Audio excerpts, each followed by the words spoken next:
खुलुमबाय निउस चेनेलसिम दिनै मरिगाव जिल्ला दिनै गेरुवा नैबे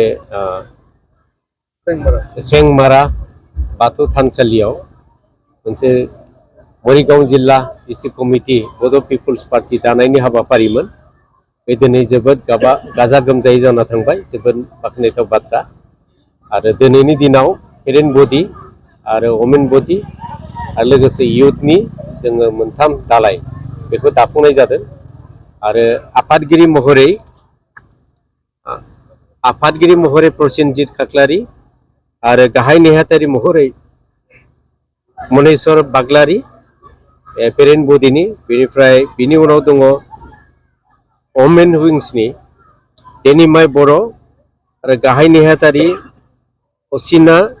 अनिमा बर' इउथ विंसनि नयन ज्योति ब्रह्म आरो गाहाय नेहाथारि हिसाबै राहुल बर' बिथांमोनखौ लानानै मरिगाव जिल्ला कमिटि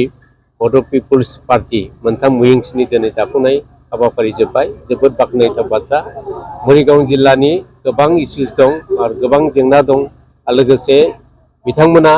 दिनै गाजा गोमजायै खना खनला मरिगाव जिल्लानिफ्राय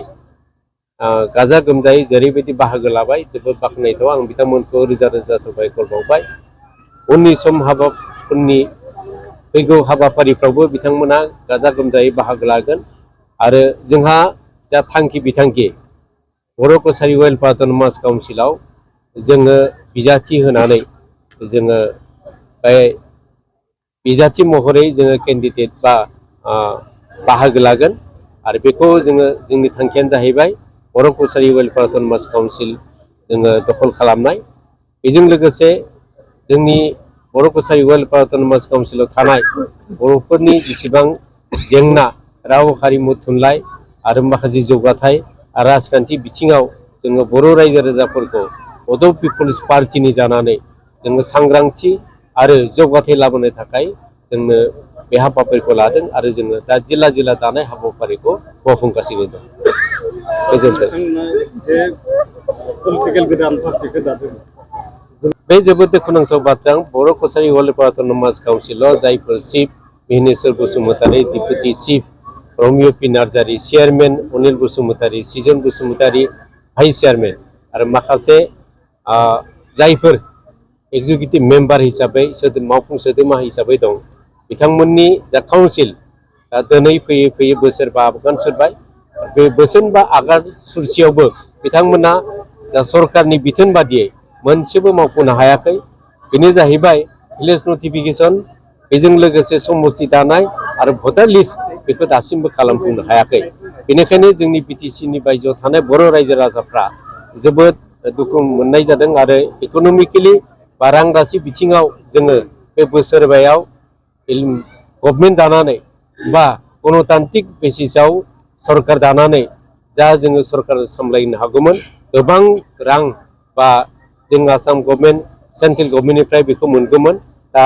बोसोरबा आगान सुरलांबाय बा बारलांबाय जोङो दाबो 13,50 लाख बे रांखौल' बाहायबाय थादों बेखौल' मोनदों आरो बे बेलायाव जोंहा बर' कसारि वेलफेयार अट'नमास काउन्सिलाव थानाय बर' रायजो राजाफोरनि गेजेराव समाजारि बिथिङाव रांजाथि बिथिङाव जोङो गोबां